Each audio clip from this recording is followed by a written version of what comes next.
So again, hello everybody. For this afternoon session, my name is Karel Šíma, and I will chair the session.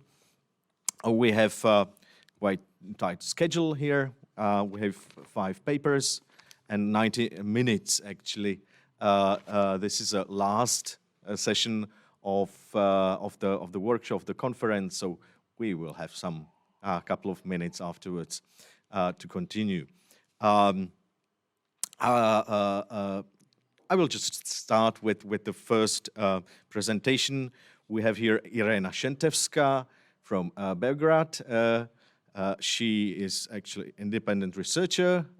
Is it right? Still, yeah, great. And but she published a lot on popular music and in Serbia and Balkans in general. She will present today a talk on MTV-zation of Serbian neo-folk music in the early 1990s. Irena, nice to see you again, and the floor is yours. So, in 1955, I'm going back to the 50s now, around 40% of Yugoslavia's working population were peasants and industrial workers, metaphorically described by the Croatian publicist Veselko Tenžera as centaurs of the Yugoslav economy. They subscribed to a culturally dominant trend of rapid urbanization predicated on the necessity of erasing all traces of rural origin. Folklore and other expressions of folk life were often labeled as reactionary and banned from cultural programs as incompatible with or even detrimental to economic development. The 1960s saw a democratization of social life, resulting in new attitudes towards folk traditions, aided by the Yugoslav version of market economy, self-management system, and decentralization of political and social power. As a consequence, adaptation of folklore for contemporary use became a particular line of production in the tourism and entertainment industries. Serbian folk singer Lepa Lukic's release of the trademark single Od izvora vode dva putića, or Two Pots Lead from the Well, marked the symbolic beginning of the new era of commercial expansion of the so-called newly composed folk music, novokomponovana narodna muzika. In socialist Yugoslavia, the traditional peasantry and the emerging industrial class were expected not only to depart from their traditional ways and embrace modern and urban modes of cultural consumption, but also to develop appreciation for artistic value. In this kind of cultural consumption, the rural and semi-rural masses most visibly failed to meet the guidelines of socialist cultural policies. The commercial success and social significance of neo-folk music in both rural and urban contexts became the most striking symptom of this political failure. Based on the Retian premises adopted from the BBC, the Yugoslav radio television centers hosted popular musicians mostly in front of live audiences in TV studios. In the socialist economy, relieved from marketing competitiveness, where record companies PGP RTB from Belgrade and Jugoton from Zagreb held effective monopolies over the music market, promotional clips, much needed by the international music stars and broadcasters in remote countries like Australia and New Zealand, were not an economic necessity. TV versions of popular songs were rather demonstrative of the artistic aspirations of the directors or the very performers who wanted to present themselves in front of the national audiences in contemporary and innovative ways, often emulating media celebrities from the West. Thus, for example, the early departed diva of neo-folk music, Silvana Armenulić, appeared in the 1972 New Year program in a bikini, emulating Esther Williams in Bathing Beauty.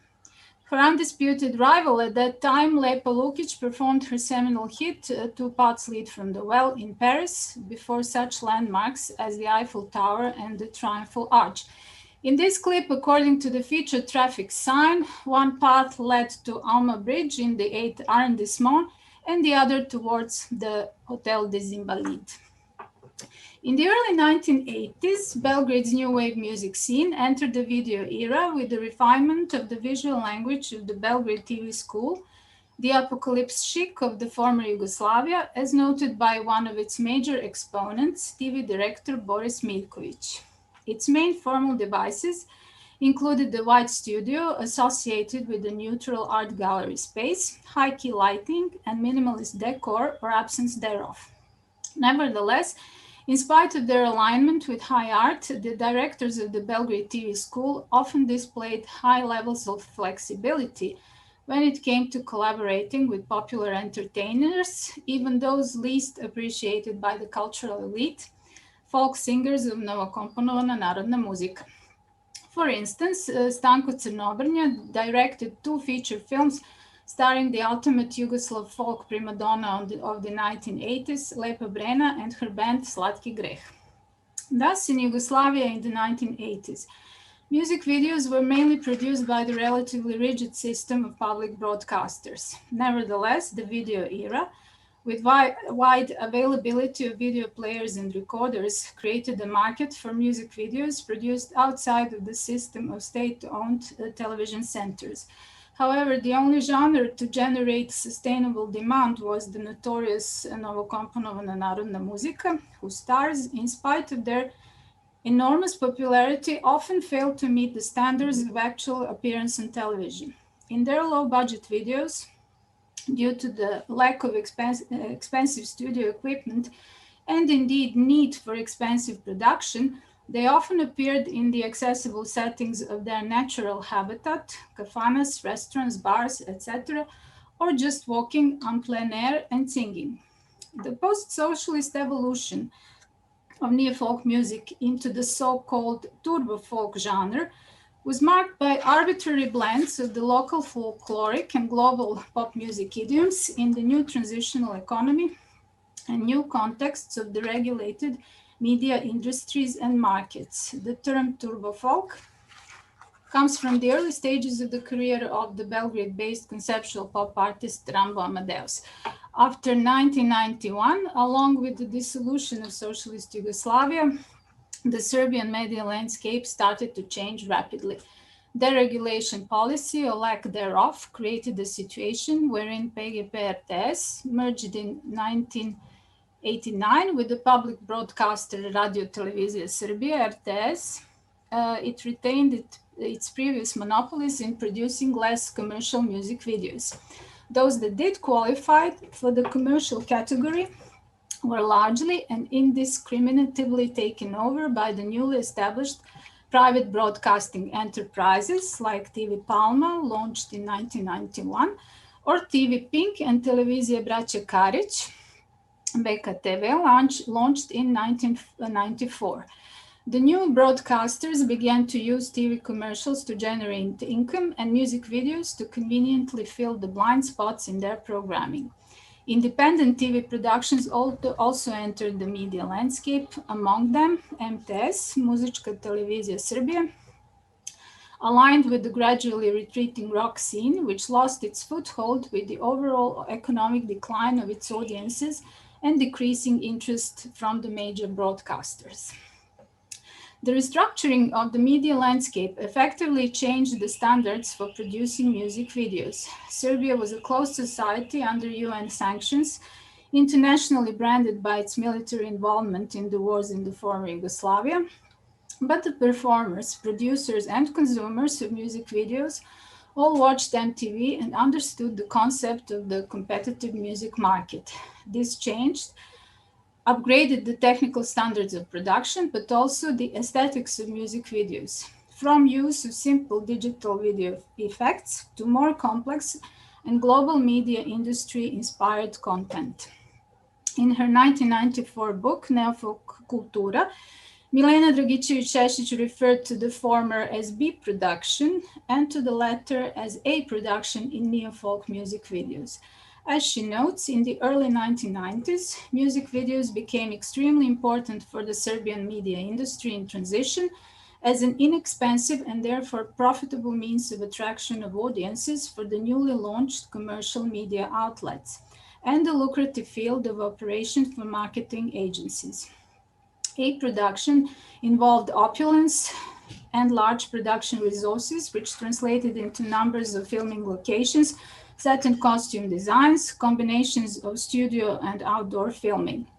Branka Sovrlić's 1992 video A tebe nema was considered a large breakthrough because of the singer's record number of dress changes. This aesthetic revolution was spearheaded by the directors Dejan Miličević and Slavoljub Živanović-Zli, who described this process in the following terms. Unlike rock music, where you have to adapt to the performer as the author of the video, I could adapt the folk singers to myself. Because they escaped any molds, they had to be molded. Their image needed form. The seminal turbo folk lyricist Marina Tucaković explained the need for changes in the aesthetics of the music videos within the music industry itself. The singers themselves wanted to look different. They could no longer dress as they did before, pose amidst flowers backed by flower pots. The flower pots were no longer desirable in music videos as they bore associations with the outdated aesthetics from the socialist period. Borrowings from the iconography of rock in turbo folk music videos often created stylistic and semantic confusion. Stylist Maja Tanasijević gave an example of a video in which folk singer Nino Rešić, who had married 3 times before his early death at age 43, appeared as a gay man from the suburbs of San Francisco.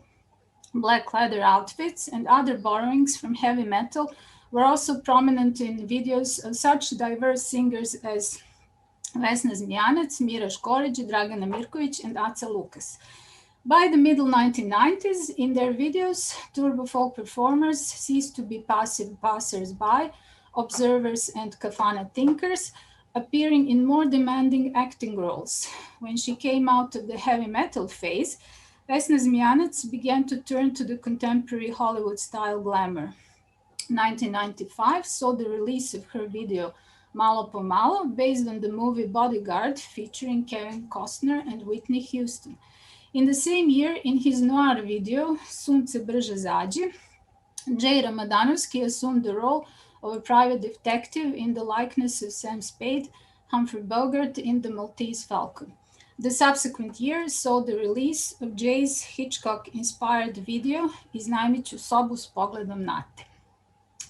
In the small music markets in Serbia in the 1990s, plagued by the economic crisis, war in former Yugoslav republics, UN sanctions, piracy, and disrespect of authorship rights, music videos had questionable economic effects for the performers. But even today, they assert their prestige and position on the music scene.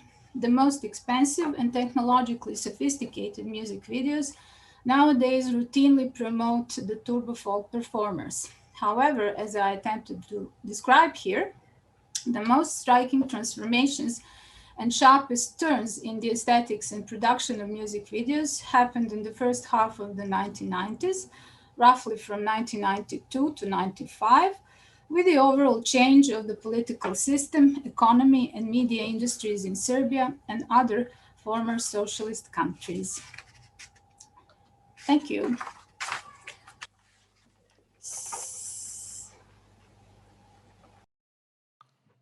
Thank you very much, Irena.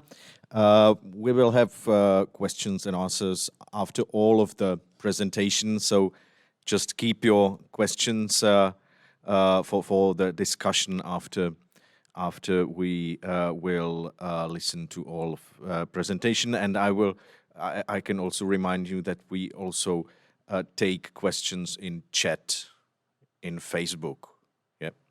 Yeah. Okay. Thank you, Irena. Can you unshare your screen now?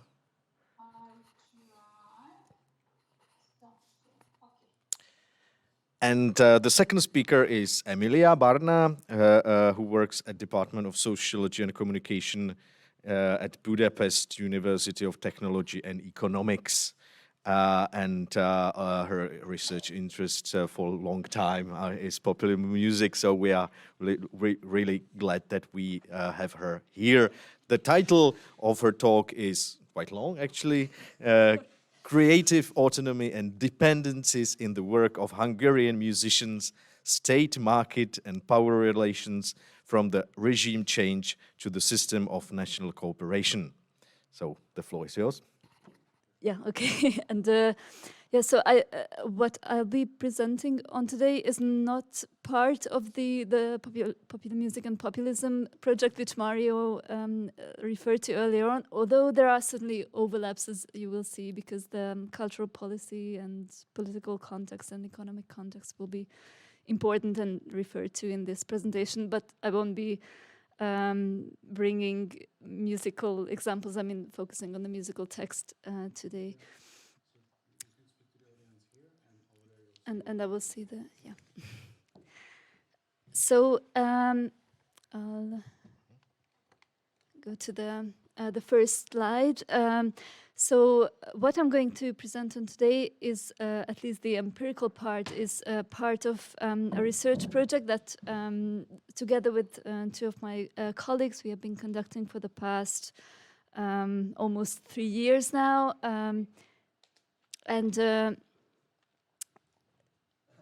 So it is called creative labor in the Hungarian music industry, and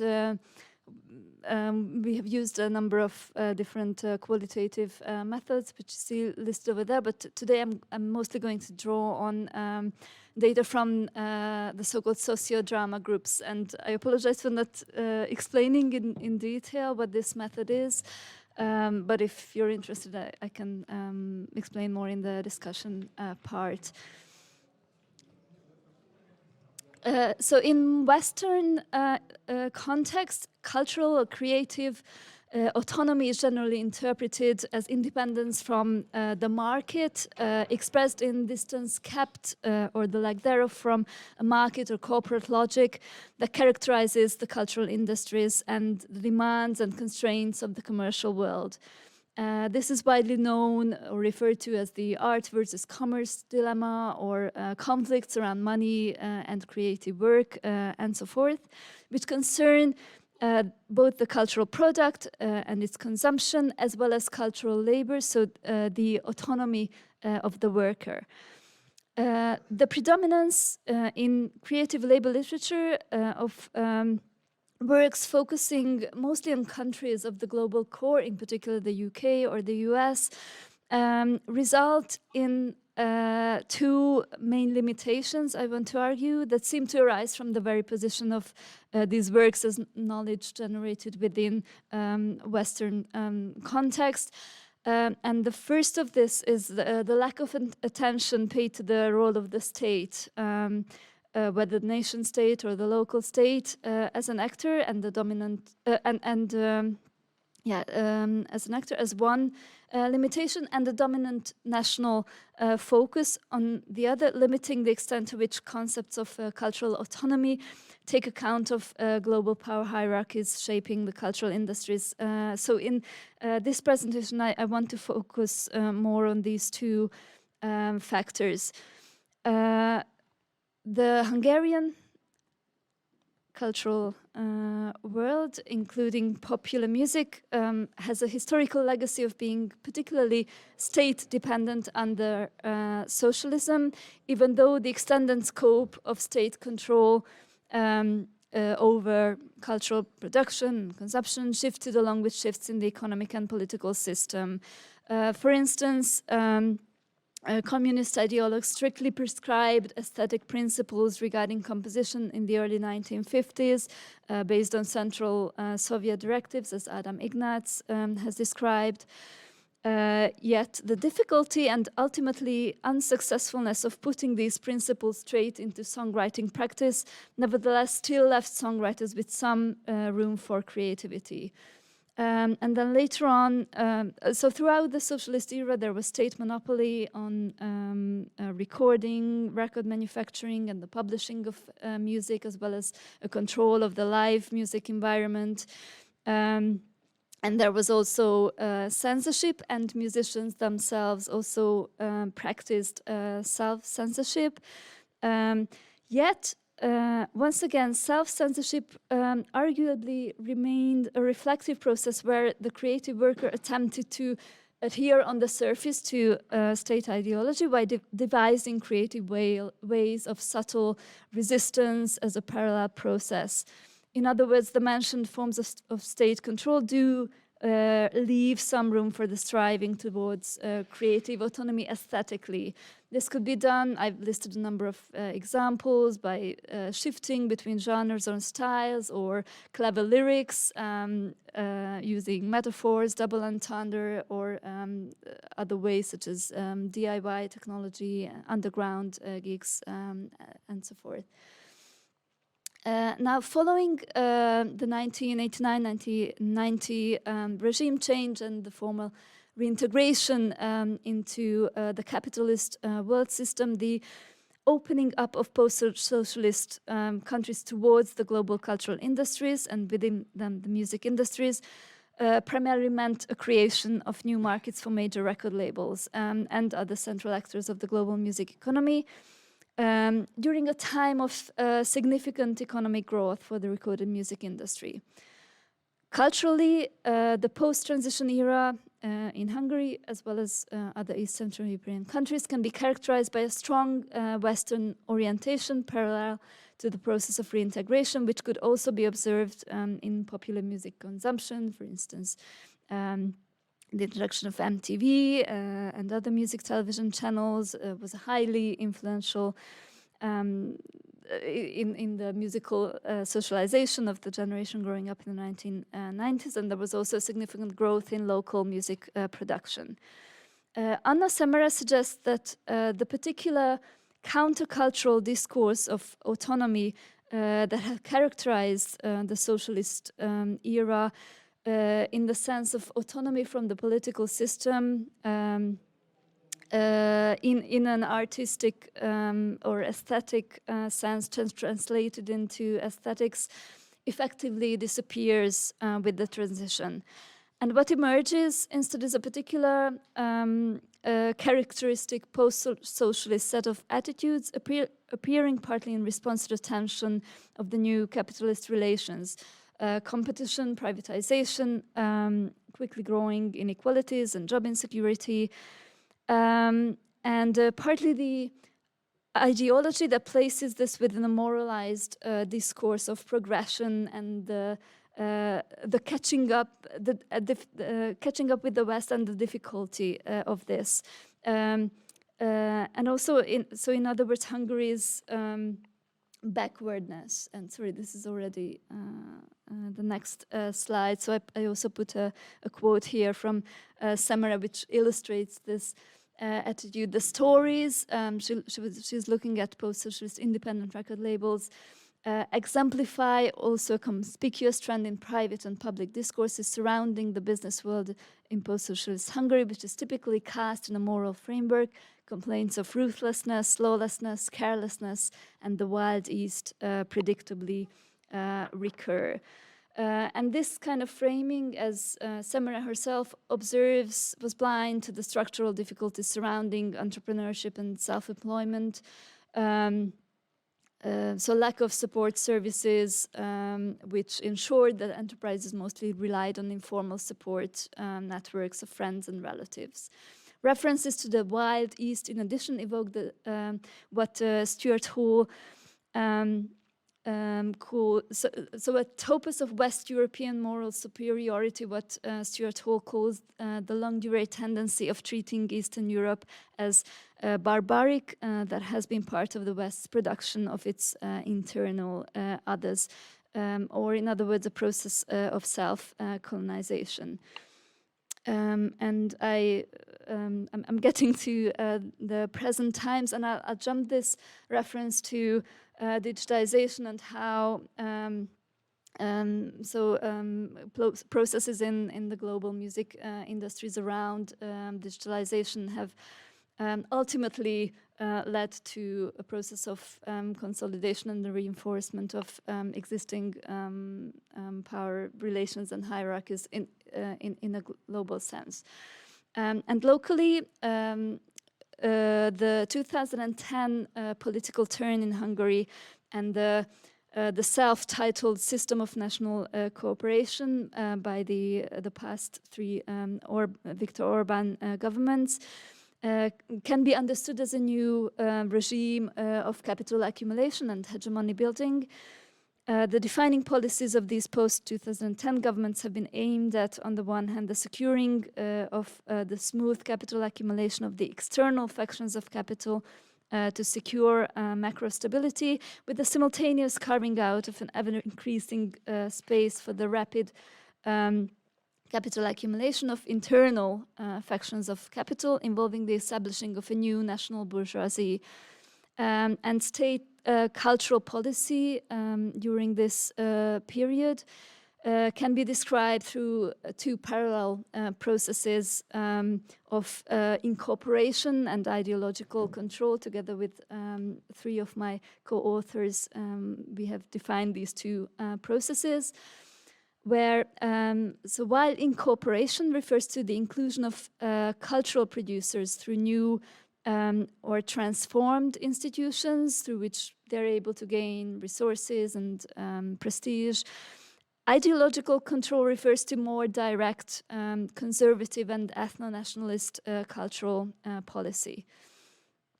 Ideology production and the establishment of state hegemonic strategies are achieved through the transformation of ownership relations and financing, the operating and legitimizing of new institutions by the government in cultural spheres, as well as the occupation or transformation of closing of already existing institutions, and the allocation or withdrawal of funding.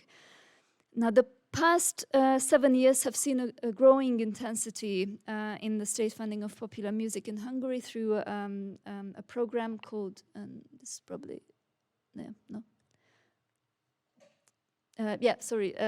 So through a program called now called Hangfoglaló, funded through the National Cultural Fund, which includes the funding of writing, recording, video production for artists, national and international tours, the supporting of live music values, as well as popular music education and heritage. And on the one hand, this is the first instance in which popular music has received significant state-level recognition and support since the regime change. And the program has contributed to a process of professionalization in the industry. At the same time, it has also helped to establish a dependency on the state that may be fragile due to its contingency upon political shifts.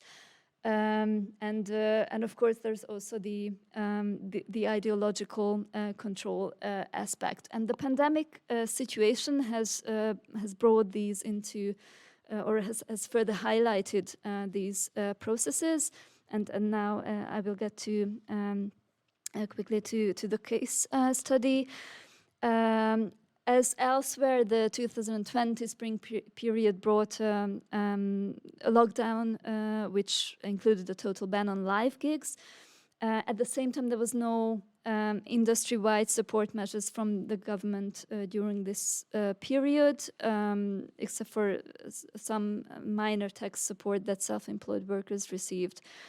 The restrictions were partly lifted for the summer period of last year. Music events up to 500 participants could be held all over the country from the 1st of June, but there was a lot of frustration because musicians and other actors within the music industry didn't know whether these restrictions would be lifted in August or not. So there was a lot of widespread unrest within the musician community and industry, and also some campaigning organized in order to show musicians' desire to work, and as well as highlighting the value of their work. During this period, Szilárd Demeter, who had already been the head of the Petőfi Literary Museum, was granted a new position of Ministerial Commissioner for the Renewal of Hungarian Popular Music, and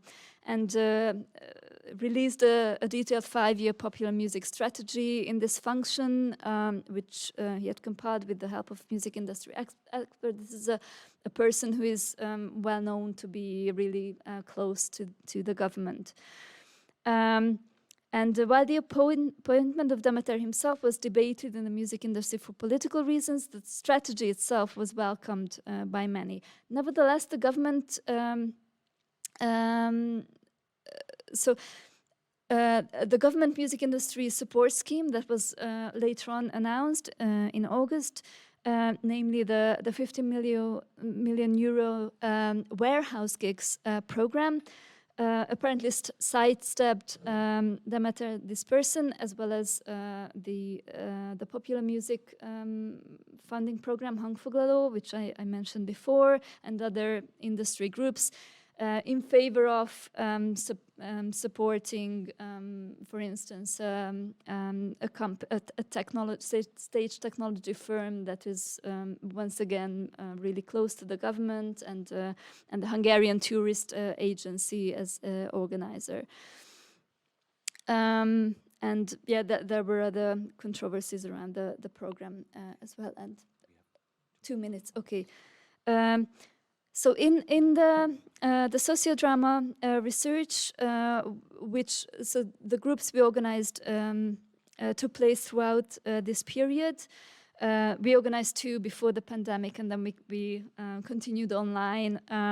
We asked how workers viewed the role of the state and the market in their work and the playing field in which they are situated. How the pandemic and restriction measures affected this, and what kinds of possible strategies of coping and surviving they saw in light of the crisis situation. And our first result was that the state and the government received not only more emphasis than before during the pre-pandemic groups, but they were also attributed more agency in the drama events conducted during the pandemic. In the dramas, negative attitudes towards the state emphasized bureaucracy, the impersonality of power, the state taking but not giving at a time of crisis. The positive scenario, accepting what we identified as a welfare state model, involved the state protecting the industry and its workers, but without a selective principle that would further divide the industry. And for instance, the warehouse gigs program was seen as a program that further divides the industry. And only to an extent that the workers and the institutions could function with the help of such provisions of resources in a relatively autonomous and independent manner. Nevertheless, the groups had a liberal free market state in mind as an ideal model with a healthy economy which tended to be associated with Western countries and their music industries. So through this, they appear to be reproducing the moral geopolitics of an unequal capitalist world system. And here we can refer back to the 1990s and the discourse that Anna Semera described. The greater attention to the role of the state and the government during the pandemic time could theoretically open a possible route towards politicization and collective organizing. At the same time, there was a clear lack of perceived agency on the part of the workers, which may hinder this. Moreover, we also encountered an apparent lack of concern for the well-being of the audience or society in general, even a reluctance on the part of the groups to perceive themselves as part of a society. So when we talked about solidarity, that was only imagined as possible within the industry. And my 2 final slides, the 3-way, so the groups drew up a 3-way model of integrity, moral, professional, and physical integrity. So this is a model that emerged from one of the dramas as part of the process of devising and modeling strategies for coping and surviving. And this proved a good analytical tool for the studying of the changing notions of autonomy and dependency. Morality assumed 3 dimensions in the drama. Firstly, a clean, straight strategy requiring perseverance versus dubious corrupt practices. Secondly, acting in solidarity and following the rules of fair play as opposed to merely individual interests. And thirdly, the distancing from the government and political power, but not from profit logic or capital, versus being compromised politically. With regard to professional integrity, elements related to cultural logics, most importantly taste, as a source of identity gain new emphasis with the pandemic. And professionality, understood as a knowledge of the popular music industry as cultural capital, was notably also articulated as a desired basis for actors representing the state. And current actors, such as Szilárd Demeter, were criticized for not possessing this. In this crisis situation, viewing music as inseparable from the self became ever more closely tied to physical integrity. It was made evident by the participants that the loss of access to music making directly or indirectly, whether as musicians, managers, technicians, or promoters, could easily lead to mental and physical problems, which were typically described and dealt with individually. And thank you very much for your attention, and I'm sorry if I ran over time a little bit. Thank you, Emilia. For keeping the time. And without further ado, I will stop sharing. We will continue with Dean Vuletic, who is affiliated to Research Center for the History of Transformations, University of Vienna, and who is well known for as an expert on Eurovision contest, and who will talk today about the Intervision Song Contest, a commercial and pan-European alternative to the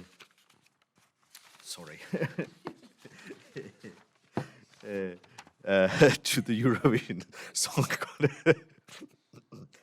The floor is yours. Sorry, I'm sorry. Thank you.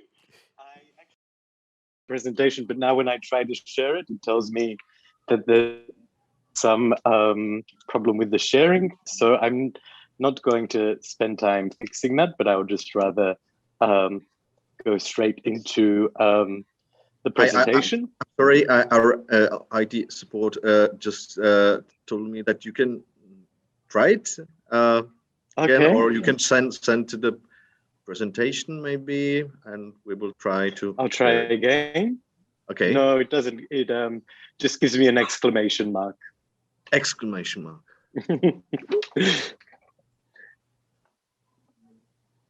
Okay, so yeah, the message is that the problem is probably. Let's not spend time fixing that. It's not. Okay, we're just sorry for that. No problem. There were just a few images of the logos from Eurovision and Intervision, and some pictures of Karel Gott and the contest itself. So I'll just speak like this. So today I'm talking about the Intervision Song Contest, which was staged in Czechoslovakia and Poland irregularly from 1965 to 1980. And as in the case of other international song contests based on entries representing states, Intervision was also influenced by international politics. It was an example of the cultural diplomacy between Eastern European states, as well as, I think, most interestingly, between Eastern and Western European ones. Now, of all of the televised international song contests for popular music, we know it's the Eurovision that is the most famous, and it continues to be the biggest and most famous song contest in the world. In the last decade, there has been a boom in academic research on this, including my book, Post-War Europe and the Eurovision Song Contest, in which I do have a chapter on Intervision. And now I'm working on a new book project, which will focus totally on Intervision and build on this chapter from my Eurovision book. And I'm a historian of contemporary Europe. My main sources for this new book on Intervision are archives from television stations in Czechoslovakia and Poland, and media reports, as well as archival documents from the East European Broadcasting Organization, the International Organization for Radio and Television. Now, during the Cold War, Eastern European states did not participate in Eurovision. They instead had their own televised contests like Intervision, which were nonetheless modeled on and promoted as alternatives to Eurovision. Now, the commercial dimension and competitive nature of Intervision may seem incongruent with the Eastern Bloc's communist ideology, which in theory promoted international equality and solidarity and opposed commercial rivalry. However, as with Eurovision, the fact that Intervision entries competed against each other meant that the contest reflected the realpolitik that defined international relations among Eastern European states and highlighted the cultural stereotypes, economic differences, and political affinities and tensions between them. Intervision also exposed the commercial interests that Eastern European states separately had in forging international markets for their national popular music industries. Now, there was more exchange in popular music and television across the Iron Curtain than Cold War divisions might intuitively lead popular music commentators and scholars who are not specialized in Eastern Europe to think. And this is something that I was especially encountered in my work as a media commentator for Eurovision.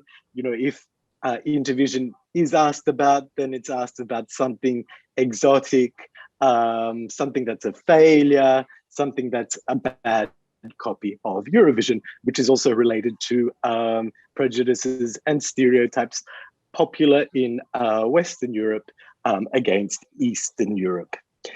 Now, the two international song contests, Eurovision and Intervision, embodied the connections between television stations and music professionals from Eastern and Western Europe, and the commonalities that existed in the popular music cultures throughout Europe, so in both blocs during the Cold War. So as my new book project underlines, Intervision even embraced Western European commercial interests and was more open to Western European entries than Eurovision was to Eastern European ones. But there was one fatal difference between the two contests. That was that governmental interference was greater in Intervision than in Eurovision, because the media, of course, in Eastern Europe were controlled by the ruling communist parties. Indeed, while Eurovision has been held every year since 1956, with the exception of last year when it was cancelled due to the COVID-19 pandemic, Intervision was first held in Czechoslovakia from 1965 to 1968, and then in Poland from 1977 to 1980. However, in both cases, the contest ceased to continue because of political upheaval, namely the quashing of the Prague Spring in Czechoslovakia in 1968 and the quashing of the Solidarity movement in Poland in 1981. Now, the establishment of Eastern and Western European international song contests for popular music was rooted in the establishment of separate international organizations for broadcasting in Eastern and Western Europe during the Cold War. These were the European Broadcasting Union, or the EBU, for Western Europe, and the International Broadcasting Organization, later renamed the International Organization for Radio and Television, or the OIRT, for Eastern Europe. Now, in the context of the thaw and the rapprochement between East and West in the late 1950s, after the death of Soviet leader Joseph Stalin, these two organizations began to cooperate, especially through their Eurovision and Intervision networks for program exchange. The cooperation extended so far in the early 1960s that in 1964, the OIRT even suggested to the EBU that they stage a joint song contest. And I think this is very important to show how a lot of the moves for innovation in this regard, with regards to the song contest, actually came from the Eastern European side.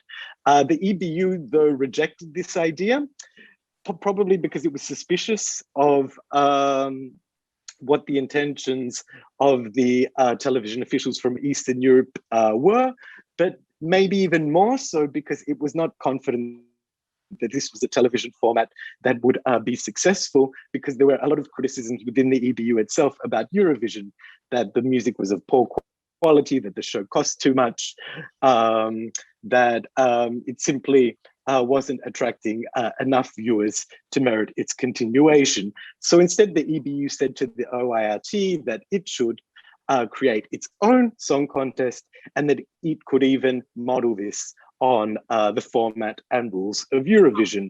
And that was indeed what happened. When it came to the Intervision Song Contest being first staged in 1965, the rules were mostly taken from Eurovision. One of the big differences was that Intervision had one international jury made up of representatives from the television stations that were participating, whereas in Eurovision, national juries representing each participating state voted. When it came to the Polish edition in the late 1970s, there were even two competitions, two parallel competitions, one with entries from the television stations and another one with entries from international record companies. And the winners there were also selected by international juries composed of officials from the television stations and the record companies. This, especially in the late 1970s, was a very innovative format when it came to the song contest, including the record companies directly, especially when we compare to Eurovision, because there was a lot of discussion on the influence that commercial interests had on Eurovision itself.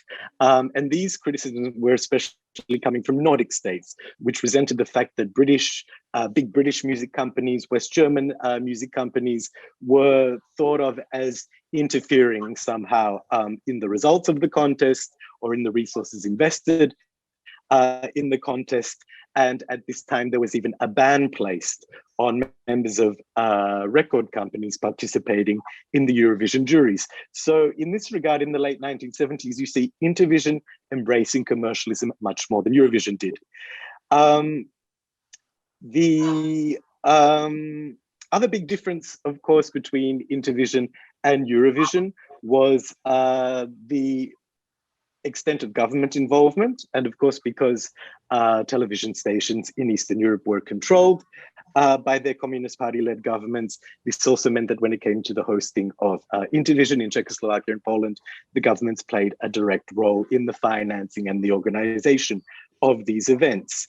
The problem with Intervision, though, was that it was only staged in two states. Unlike Eurovision, where the winner would go on to host the contest the following year, there was only ever an opportunity for two states, Czechoslovakia and Poland, to use the contests as an effort in cultural diplomacy to brand themselves through the song contest. And you may ask why it was Czechoslovakia and Poland which took the lead in organizing Intervision. Well, this had a lot to do, first of all, with their technological advancement in terms of television technology. They were the leaders in Eastern Europe. Prague itself was also the headquarters of the International Organization for Radio and Television. So in this regard, it also had an organizational hegemony for the broadcasting organization's activities, including for Intervision. And that then leads us to the question of why the Soviet Union did not take a lead role in organizing this contest. And this is a prejudice that I often encounter in the media.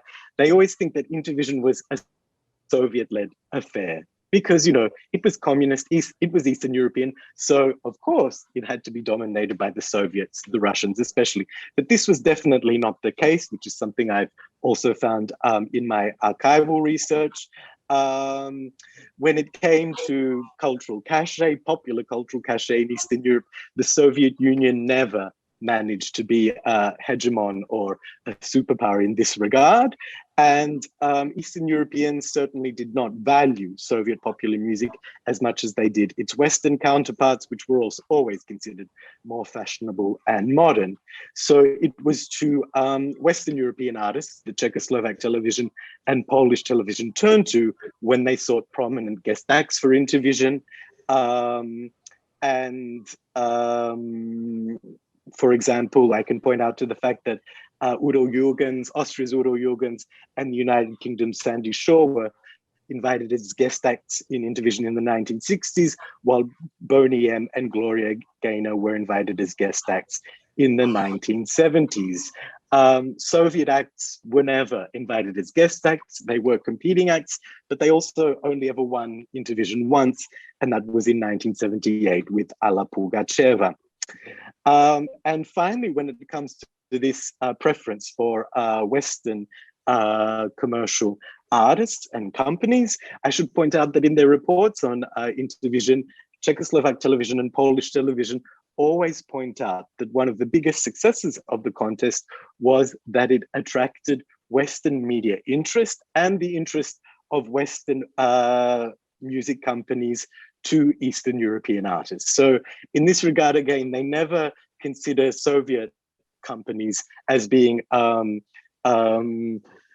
particularly desired or attractive, even though the Soviet market is huge. What they were aiming for was attention from the Western media and the Western companies.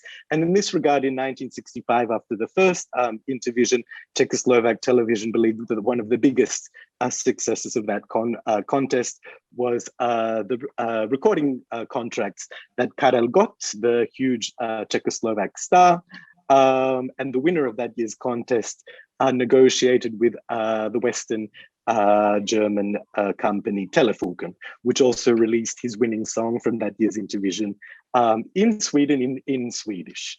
And indeed, that was what launched Karel Gott as an international star. He went from a Czechoslovak star to an international star. So this is indeed also one of the achievements we can see with regards to Intervision, that it managed to launch some Eastern European stars beyond the Eastern Bloc. So as an attempt to promote the national popular music industries of Eastern Europe, Intervision was modeled on the success of Western Europe's Eurovision.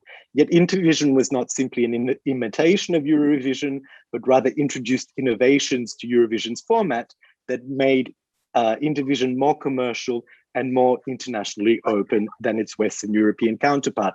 I should also point out that in the Intervision in 1968, in the context of the media liberalization of the Prague Spring, Western European entries were invited to participate in Intervision, and they indeed did. Austria, West Germany, Spain, Belgium were there. And this was actually the first pan-European song contest in Europe during the Cold War. Now, all of this would seem unexpected when we consider that Eastern European societies were otherwise subjected to greater cultural censorship and travel restrictions than Western European ones were. But I think that an explanation for this is that popular music showcased at both Eurovision and Intervision tended to be innocuous. Yep. Yeah, I need 30 seconds. And some critics would even call it kitsch. And in this regard, this genre, this style of popular music that was performed at these contests was politically harmless for communist governments. In the end, it was not because of any political content in their entries that the two series of Intervision were ended, but because of their organizers' openness to Western cultural influences, to the fact that the media officials who were the brainchilds behind Intervision in Czechoslovakia and Poland were themselves considered too liberal, too reformist. The popular music featured in Intervision continued to be commercially produced even when the contest was not held. However, the fact that Eastern Europe could not maintain an international song contest that could compare with the regularity of Eurovision renders legible the ultimate limits of the cultural openness of, as well as the cultural integration among Eastern European states during the Cold War. So thank you very much for your attention. And thank you very much to Ondřej for inviting me and for organizing this event. Thank you very much, Dean. And now the fourth presentation by Tomáš Kavka, who is here next to me and who works at National Museum in Prague, and Jakub Machek, who's online and who is affiliated to Metropolitan University in Prague too. Their presentation has titled "Disc Jockeys into DJs Late Czechoslovakia, 1985 to 1993. So this will be really hybrid presentation. Who will start? I will start. Okay, Jakub. Okay. I hope it will works. I start to sharing. So I start to sharing my screen. I hope you see my screen, not the presentation yet. So, did you see the presentation, please? Yes. Okay, Yes. so Yes. Great. I have to find the full screen. Continue. It's not here. So once again.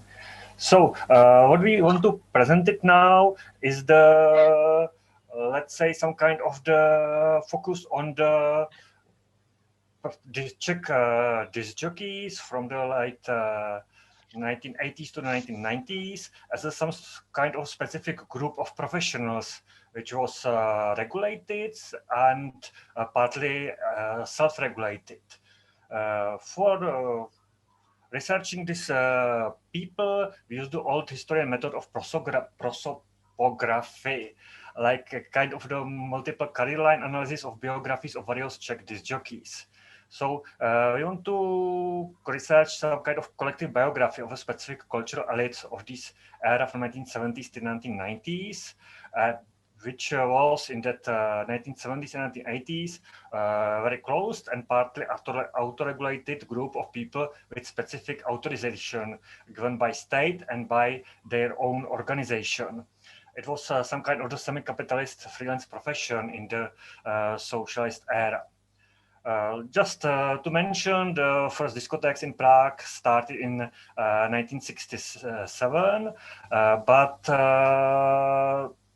during the new post-1968 invasion regime, the new authorities tried to control the cultural life as a whole, especially the musical life, which was restricted. And during the first half of 1970s, the musician has to be approved by authorities to publicly perform. And in the 1974, there was the blanket screening of all popular musicians and bands, and only about 50% of them passed the training examination. So the popular music scene was significantly restricted. In the same time, the disc jockeys still enjoyed quite freedom to perform their gigs in the clubs. But still, in that time, it was not so easy to become a DJ or disc jockey because of the unavailability of foreign records. You have some kind of acquaintances abroad to get the records from the Western world. You have to know some smugglers who was able to smuggling these records, or you can buy it on the black market for the very high price. And also there was the very complicated access to up-to-date information about the music the DJs played, because it was not so easy to access all these radio stations, newspapers or music magazines. So it was kind of the costly hobby or costly profession. So it was still some not so much group of not so many people. And in the same time, there was the effort of the authorities to gain control over the profession. So in 1977, there was also the retraining examination for the disc jockeys. There was qualified as announcers of social entertainment, so more entertainers than anything related to the music qualities. They had to pass some relevant training courses. There was published some special textbooks for these courses, how to become a DJ. There was the examination, so they was examined from the music theory and history, especially the elite culture theory. There was examined from their cultural political overview. It was based on the cultural history, Marxism, Leninism, even to know African presidents of that time and so on. And there was also the third part of the examination was DJ praxis, which included the list of owned records, because as I said, it was not so easy to get enough Western records, so they have to prove that they have enough records in their DJ box. And they also have to have some repertoire list of these records, which should be approved by the authorities as well. So we see how this like the gate to enter the world of the professional and semi-professional DJs was very narrow in that time. But all these courses, examination and textbooks was prepared by the prominent disc jockeys. They was not so much controlled by the authorities, but by the disc jockeys themselves. So these elite or prominent disc jockeys tried to find somehow the compromise with the authorities. So they prefer to make some kind of self-regulation in order to protect their own profession, which was considered by the authorities as too capitalist, as bringing inappropriate Western culture to the socialist Czechoslovakia and so on. And also at the same time, they tried to maintain the quality of the disc jockey's production. So there were requirements to play only from original records, not from the recorded tapes, like from the radios. They should have some very informative comments on the music played during the night. And there was the effort to check the overall quality of the performance of the disc jockeys, including their jokes, including their speeches, and so on. So it was some kind of entertainment during the night, just the dancing the discotheque, but should be kind of edutainment. You have to be educated during the discotheque. And of course, because of this restriction of the number of approved disc jockeys, it was very good for these approved disc jockeys because they have more gigs, more money, and less competition from other disc jockeys. So we can think about Alexei Jurčak's pragmatic model, how he is describing the late socialist society as kind of opportunistic use of an official discourse in order to achieve own goals against the official ideology and official demands of the authorities.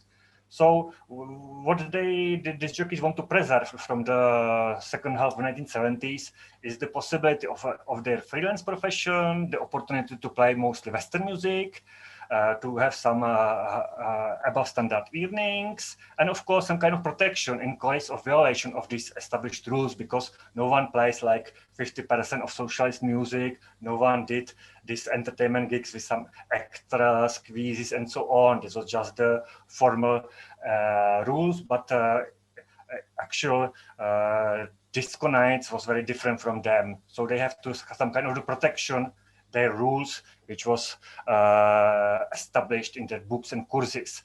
So they could follow their bohemian lifestyle, they achieve celebrity status, in fact, in the same level of the best popular music stars, as Karel got on this picture here. And of course, it helps them to displace their overall commercial, illegal production of the discourse on some bars and restaurants. So they have this protection against these illegal disc jockeys by their organizing this self-regulation. Now I will turn the words to the Tomáš, who will say something about our method. I would like to introduce our main method, and it's called prosopography. And prosopography is defined as investigation of the common characteristics of a group of people whose individual biographies may be larger untraceable. We want to use prosopography for collecting data from individual biographies to get a few basic criteria, which then we want we confront and use to define parallels and difference of individual careers. Normally, in prosopography is used usually in social history, economic history. It's used for bigger groups, for example, from Czech historiography. It's famous studies about students in the Middle Ages, civic societies in the 19th century. And we want to use prosopography, contrary to these studies, as only for smaller group, about 20, about 30 disc jockeys in a Czech area of Czechoslovakia. That means we use term prosopography, but it could be used as well a collection collective biography. That means, but we use basic criterion. That means it's better for us to use prosopography. Please, Jakub, next print screen. Okay, here, here you are suggested criteria for our research, for our prosopography. First is education. That means how was important to be disc jockey. Yeah. Okay. Other criterion is age. That means when this jockey passed exam, got permission to play, how was he old, and so on. Then it's important. The third criterion is place of from where disc jockey was. That means it was important from it was important his origin, and other criterion that we choose. We work with special group and these jockeys could be amateur or professional, but if you are professional disc jockey, part of them also tested other disc jockey. That means during the time of socialism, and only 2 minutes. Okay, and we try to find how long time took to be professional. Yeah, and the next screen, Jakub. Okay, I will just quickly go through. I have to say that our project is just starting, so we don't have this complete biograms, but we want to show you quickly some examples of the different kind of the DJs. So first one is Jaromír Tuma, the very enthusiast in the music from his childhood. He was born in 1946, so it's kind of the post-war boomer generation. In the 1960s, he started to be a musician in the Dixieland and then in the rock bands. He was during that time listening to various foreign stations like BBC, Radio Luxembourg. He was already taking notes on the music. He subscribes to foreign magazines, so it was something not very usual in that time in Czechoslovakia. So with gathering all this information about the Western music, he started very early to be editor of music magazine Mládež, only the one music magazine of the time. He started to work for Czechoslovak radio program Mikroforum, and he also started to be producer of the Kolibri Supraphon, scouting rock bands. During the 1970s and 1980s, during the time of the more restriction to the music, he continued to be editor of music magazine Mládež. He continued to work for Czechoslovak radio program, but he became the disc jockey celebrity. He remembered that he was that record was smuggled for him by the sons of the communist leaders. Even he was playing his DJ gigs on the hotspots of gilded youth like main Prague bars, Pass for Foreigners, Mountain Resorts, and he was the author of the official textbook ABC of discotheques. As he said in the interview, it is supposed to protect us from the Bolsheviks. So he was the very important persona, maybe the most important persona in this disc jockey's self-regulation. And during the 1990s, after the change of the regime, he was shortly chief editor of the magazine Mládež. Then he was the chief dramaturg of the music program on the first private TV Nova. He was the author of the very famous music chart ESO. He was also editor of Czech version of Playboy because he decided not to continue his career as the DJ because he found that in the capitalist world, this jockey is no more the celebrity like in the socialist time, but he is just a regular dog's body playing the music people want to listen, not playing the music he want to play for the people. So his career was changing from the disc jockeys to be the entrepreneur, to be the person behind the radios and TV stations. Now, back to Tomáš, please.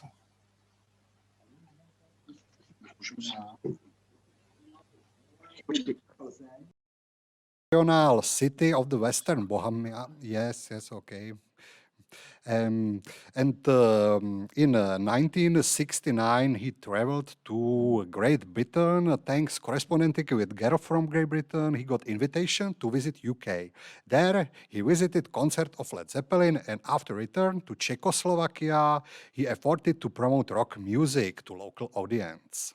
But not only in Plzeň, but in all region around Plzeň in Western Bohemia. And he became famous for rock music, but he was amateur disc jockey. He was worker in Škoda factory. It was hard industry in Plzeň. He worked as constructor and corporate pressman. About half of 80s, he started playing disco music as well. And 5 months before Velvet Revolution, he started freelance profession. During this time, of course, he got a relation to local music scene band, and he met many disc jockey from Prague. And please, other things. After revolution, he continued to play disco for older audience. He was famous for Christmas discotheque in Plzeň and the region. He had effort to play in new discos, using old connection to play at corporate and family parties. Yeah, he played actually till today, and he has image of meritorious disc jockey playing older hits, and he was as well presenter in local radio FM Plus, and you see the screen with the DJ Bobo. Okay, sprint screen. And second example, it's a younger generation of elite DJs from disc jockeys from Prague. It's Michal Viktorík. He is more than 20 years younger than Březina or Tuma.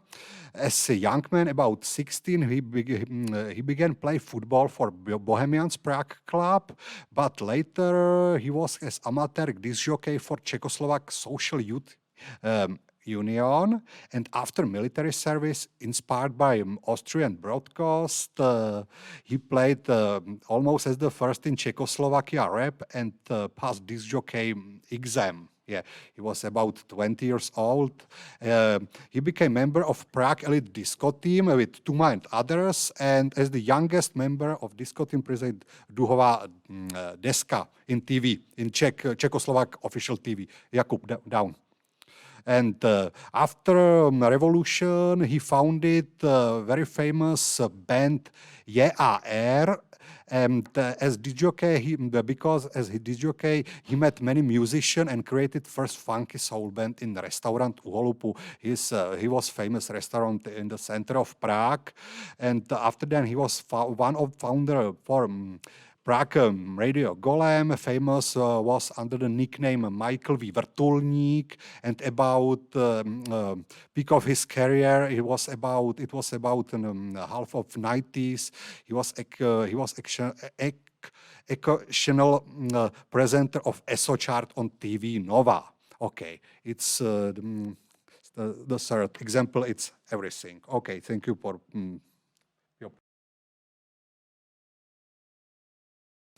So actually, I will be also rather brief because there is not much to say yet, and what I will be speaking about is rather a project I'm starting to work on right now. So now it is open. There we go, and make it large.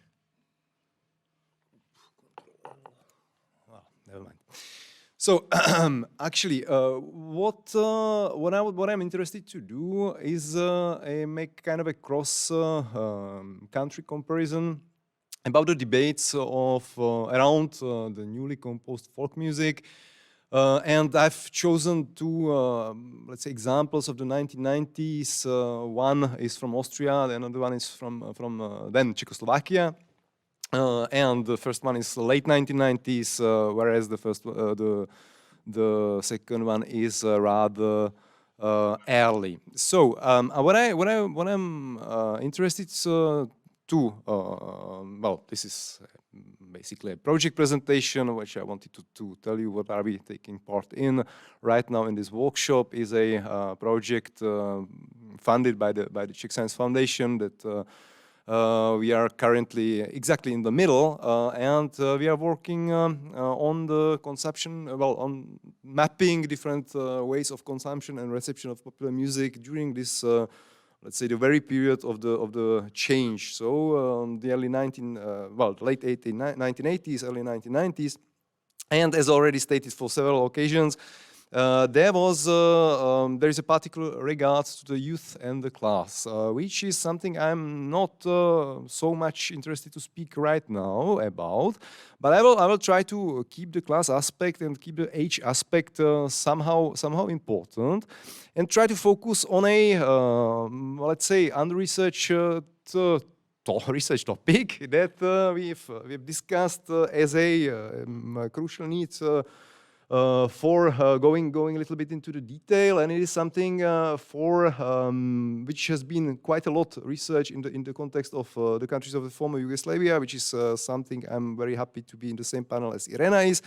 And I still believe that this kind of cross-country comparisons do make quite a lot of sense. So in this very moment, I'm trying to focus on a let's say this cross-border comparative perspective with Austria.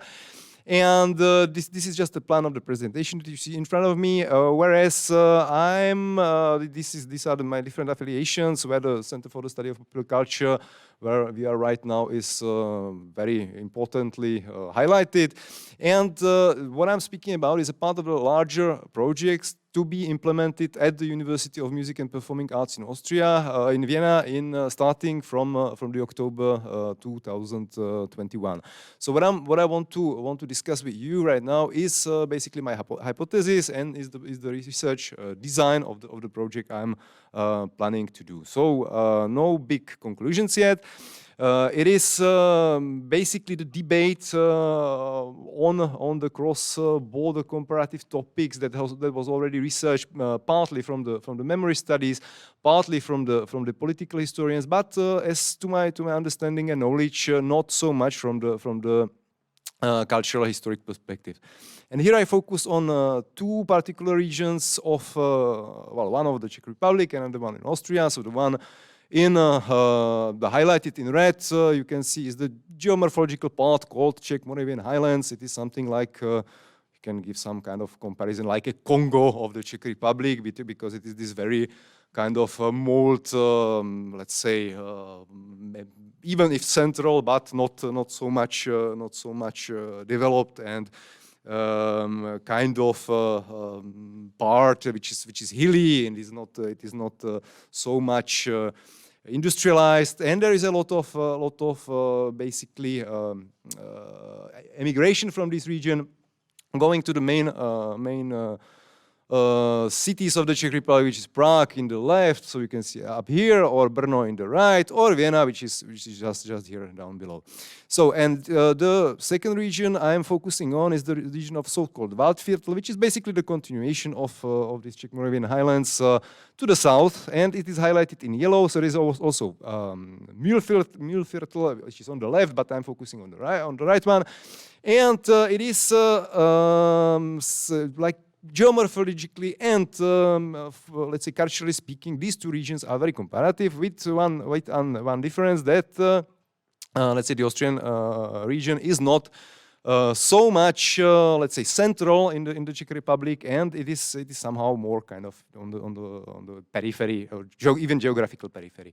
So I'm trying to focus on different issues and different cultural topics which are linked to this Waldviertel, which means the region of the woods, of the forests, and you will see these images are pretty much same on both parts of the border. So kind of torn buildings with the certain maybe exception for the Czech or Czech Moravian part, which we can see that this kind of socialist modernity, as on the case of this kind of cultural house of the village, is well, in the same very neglected case, but nevertheless you will have difficulties to find some kind of similar buildings on the Austrian side. So this is why I consider this kind of modernity as a bungled, as something which has not finally probably achieved, which was abandoned in a certain moment. The modernization project was not successful, and I try to focus on that through the lens of popular music studies, which generally is a debate about, well, in one case internal, in another case periphery, and its culture, and also there are several topics linked with the cultural transfer and residual culture, which I did not mention. This kind of newly composed folk music has a lot to do with the cultural transfer, also from Austria, but this kind of cross-frontier perspective is important in both ways. And a residual culture, which is something, a concept by Raymond Williams, which I think to Jakub, who put my attention to that, is it is basically the rests or remnants of the culture that is somehow already faded away in the other regions. So the residual culture, and of course here I link to the project we was already mentioned so many times around elitism and populism in discourses about popular music. And try to, the pictures you see in front of you are from the Austrian movie of 1991, the so-called Minden Verlust ist zu rechnen, which tries to somehow focus comparatively on these two regions and try to think about the differences which are different in culture. So we can see on the left the Czech Moravian part, on the right the Austrian part, but basically it's well, to the difference of the consumption practices. Somehow this documentary by Ulrich Seidel concludes that those people are basically somehow the same on the south, which is not very, I mean, say not so illuminating, but nevertheless. There is a big terminological debate about how to speak about the music I'm interested in, and here I follow somehow the translation from different languages of the former Yugoslavia. So I propose to focus not on turbo folk as Irena does, but on newly composed folk music that could be somehow the best. Translation of these different kind of hybrid forms between popular music and folk music. I put some quotes for the Austrian case, also some for the Yugoslav one, and let's say the main theoretical background of this research project lies within the cultural sociology of Pierre Bourdieu. Where definitely a lot has been said about the taste, and I focus on well, the opposite side of taste, which I think is discussed, and I try to analyze, I would say, the different attitudes which are not so positive of the urban strata, urban journalists and cultural elites of these different pop, folk, or newly composed folk, or hybrid folk genres. And this is basically my main hypothesis, which I somehow try to design into a let's say different kind of comparative aspect, which focuses very easily on the early 1990s, which in both countries can be considered as the lowest point of popularity of such music.